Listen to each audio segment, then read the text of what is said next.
Responsibility को 100% follow करो कि जब तक आपका वो लेवल मेंटेन ना हो जाए। ये रिस्पॉन्सिबिलिटी की बात है। और तीसरी चीज मैं बोलना चाहूंगा आप लोगों को, देखो कहते हैं ना, थर्ड थिंग क्या बोलना चाहूंगा कि हाँ, अब बहुत सारी जब मैंने यूनिवर्सिटी के अंदर काम किया तो बड़े दोस्त मैं देखता हूँ कि हमने लवली में ग्रुप क्रिएट किया और 4000 सेल प्रोड्यूस किया हमने। लवली प्रोफेशनल के अंदर 4000 सेल्स हमें मिली ईबीएस के माध्यम से, फाइन। लेकिन क्वेश्चन बड़ा क्या आता है, सवाल ये उठता है कि जो नया बंदा होता है उसको ही पूछते हैं सर आपने इतना बड़ा ग्रुप क्रिएट कैसे कर दिया, आपने इतना बड़ा ग्रुप क्रिएट किया। फिर मैं लंदन में एमबीए करने के लिए गया, सर वहां पर भी ग्रुप क्रिएट हो गया। मतलब ग्रुप कैसे क्रिएट कर दिया, इतना बूम कैसे लेकर आए काम के अंदर। आपको ना बूम का देखो, बूम कब आया, जब एक गेस्ट को मीटिंग लगी जा रही है। गेस्ट बूम कब आता है बताता हूँ। बूम तो सेकंड स्टेज है, उससे पहली स्टेज बाद में बताऊंगा। सेकंड स्टेज क्या है, बूम कब आता है ग्रुप के अंदर, कि कॉलेज के अंदर बूम कब आता है, जब एक गेस्ट को मीटिंग लग रही है और सात लोग आसपास हैं ज्वाइनर, हर बंदा अपनी टेस्टिमनी। मेरे क्लास में मेरे को प्रेजेंटेशन में 10 में से 2 मार्क्स मिलते थे, आज 8 मिल रहे हैं। मेरे को ये होता है 7 लोगों की टेस्टिमनी हुई, तो ऑब्वियसली है, कहते हैं ना people always follow the crowd. लोग हमेशा मेजॉरिटी को फॉलो करते हैं। बूम क्रिएट तभी हुआ था जब हम पहले मेजॉरिटी के अंदर आए। अब क्वेश्चन था मेजॉरिटी में कैसे है, अब कॉलेज में लोग मेजॉरिटी में आ क्यों नहीं पाते, इसका रीजन क्या है। इसका कारण ये है कि वो कॉलेज में जब काम करते हैं, मैंने देखो मैं गोल्ड एसोसिएट था जब मैं एमबीए करने के लिए गया। मेरा एमबीए मैंने करनी नहीं थी, अगर मेरा ईबीएस में करियर अगर स्टेबल हो चुका होता मैंने एमबीए करनी नहीं थी। वो इसका भी रीजन था कि मेरे को स्टडी के 2 साल एक्स्ट्रा मिल जाएंगे और मेरे को चलो एमबीए पूरी हो जाएगी, इसी बहाने मेरे को काम उठाने का समय मिल जाएगा। तो मैं एमबीए करने के लिए गया। मैं हारा होता है कि एसोसिएट एक स्टेप अचीवर या सिल्वर भी होता है। मैं 3-4 साल हो गए थे, मुझे गोल्ड था, मेरा 4 साल हो गए अप्रोक्सीमेटली। तो मैं जब लांड्रा कॉलेज के अंदर काम करने के लिए गया तो मुझे लांड्रा कॉलेज के अंदर पहली सेल निकालने के लिए, बेशक मैं जब लांड्रा में था तो उस समय के अंदर मैंने वीकली 202 डीआईडी क्लोजिंग की थी। 202 डीआईडी मेरे ग्रुप की क्लोजिंग हुई थी 7 डेज की। मेरे पास एक्सपीरियंस था, इनको बच्चों को सिखाया, इनके साथ एरिया में आके काम किया, मगर फिर भी मेरे को लांड्रा में पर्सनल सेल निकालने के लिए मेरे को 25 प्रेजेंटेशन देनी पड़ी। फिर मेरे को अगली लेक्चर आनी थी, 25 प्रेजेंटेशन देने के बाद सेल मिली। और यही पड़ाव है कि जब बूम क्रिएट होता है तो पहला आपको रिजेक्शंस को फॉलो करना पड़ता है। 20-25 लोगों को प्रेजेंटेशन देनी पड़ती है, लेकिन मोस्टली 10-15-20 लोगों को नेगेटिविटी मिलती है। हॉस्टल में से इसने मना कर दिया, उसने मना कर दिया, तो इंसान काम करना बंद कर देता है। तो इस लेवल के ऊपर आपको ये मत सोचो कि देखो ना, वर्क एंड इंप्रूवमेंट दोनों चीजें पैरेलल चलती हैं। काम भी किया, इंप्रूवमेंट भी की, काम भी किया, इंप्रूवमेंट भी की, और तब तक करते गए जब तक कि सेल निकालने की क्वालिटी अंदर नहीं आ गई। तो कारण क्या है, तो सीधा तो फंडा सेल नहीं है, नो तो मिलेगी। आप किसी दुकानदार के पास जाते हो, जीन खरीदने के लिए जाते हो, तो पहली जीन आपको पसंद आ जाती है, आ जाती है, 1 निकाल, 2 निकाल, 4 निकाल, 10 निकाल, तो हमें बोलते हैं पसंद नहीं है, किसी और के पास चलते हैं।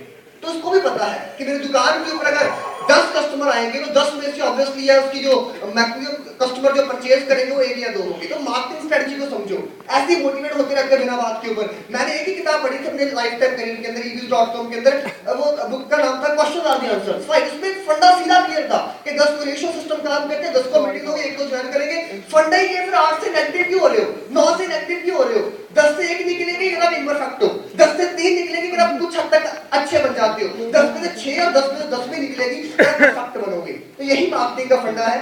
और मोस्टली जो प्रेजेंटर्स देखो, मोस्टली 99% जो भी विजिटर होते हैं उनको पहले साल में 95% लोगों को पहले साल में इतनी तरक्की नहीं मिलती। इसका कारण क्या होता है, वो लर्निंग फेज होता है। अब लर्निंग फेज क्या होता है, मोस्टली अपने प्रेजेंटर्स से सभी टीम के साथ ऐसा होता है कि लेट्स सपोज वो काम कर रहे हैं, जब वो प्रेजेंटर नहीं बने, जब तो उनको मीटिंग लगानी नहीं आती, जब उनको इनविटेशन करना नहीं आता, जब उनको फॉलोअप नहीं करना आता, लगे पड़े हैं, करे जा रहे हैं,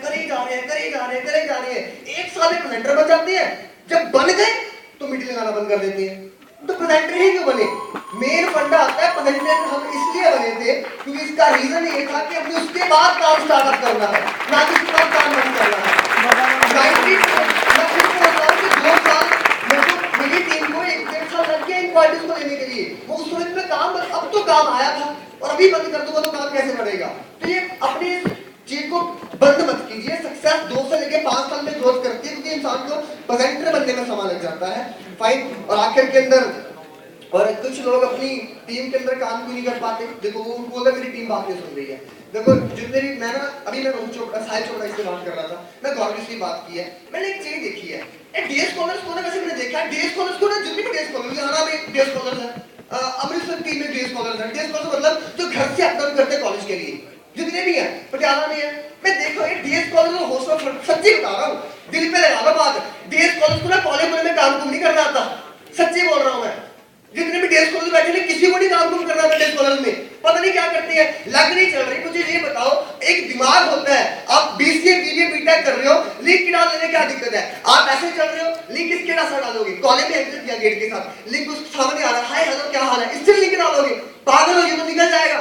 लिंक डालना है, कॉलेज से एंटर किया, बगल वाले से पूछो, ब्लॉक जाते जाते आधा किलोमीटर है, तब तक दोस्ती बन जाएगी आप लोगों की। तो ये प्रॉब्लम क्या है इंस्टाग्राम के ऊपर?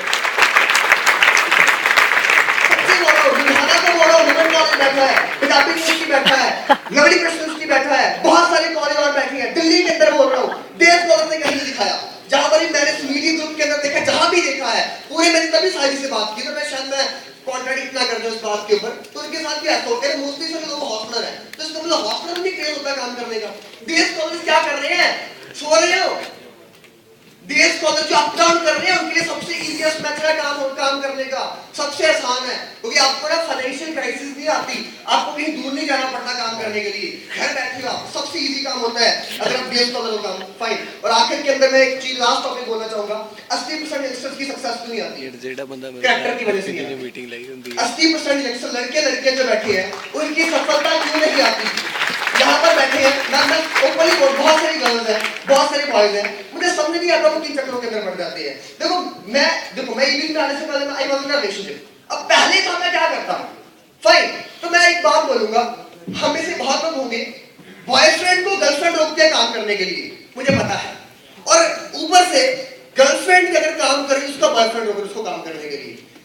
From the last 7 years, पिछले मैं 7 रियल फैक्ट है, इसमें छुपाने वाली बात क्या है, फाइन, तो 7 वर्षों की हमारी हमारा रिलेशनशिप है, तो मैं एक बात बोलूंगा कि मैंने एक बार बोली थी रिलेशनशिप के अंदर, 4 साल का साथ चाहिए तो आज समा ले लीजिए मेरा, 4 साल का साथ चाहिए तो आज समा ले लीजिए मेरा, जीवन भर का साथ चाहिए तो आज मुझे ईबील में समा देने दीजिए, मैंने ये बात बोली थी।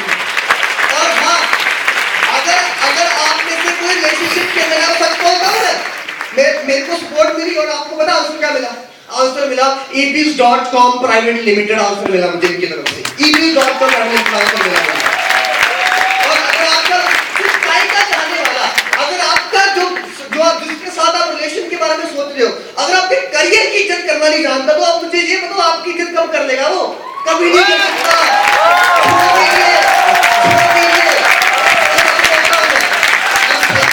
मेरी सफलता का सबसे बड़ा कारण मैं ये भी रहूंगा कि मुझे कभी डिमोटिवेशन नहीं मिली, हर समय से सपोर्ट मिली है। एक बार मैं राउंडली एक अप्लॉज चाहूंगा अपने साउंडवर्ड स्मृति जी के लिए, एक बार ग्रेट अप्लॉज चाहूंगा।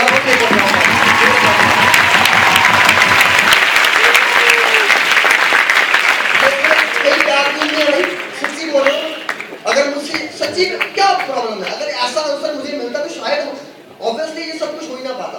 अगर ऐसा होता तो मैं करियर ना बनाता, और करियर बनाना सबसे इंपॉर्टेंट फैक्टर है, उसके ऊपर फोकस कीजिए, ये बात की बात है, ये बात अपने आप चलती रहती है, फाइन। और इन्हीं शब्दों के अंदर मैं कमिटमेंट करना चाहूंगा सर, हाईएस्ट में परमानेंट करना है सर, 250 आज अप्रॉक्सीमेटली सर ग्रोथ हुई है, प्रमोशन 520 की है, और 250 लोगों को मैं नहीं लेकर आ सर, मैं तो बिजी था सर, थैंक्स टू मेरी टीम अच्छी है, बहुत बढ़िया है, तो साहिल जी, सौरभ जी, गौरव जी, लविश जी 250 लोगों को लेकर आए हैं, और मैंने एक बंदे को भी उठाया, एक को भी उठाया, thanks to and roundly applause for Ludhiana team, great applause for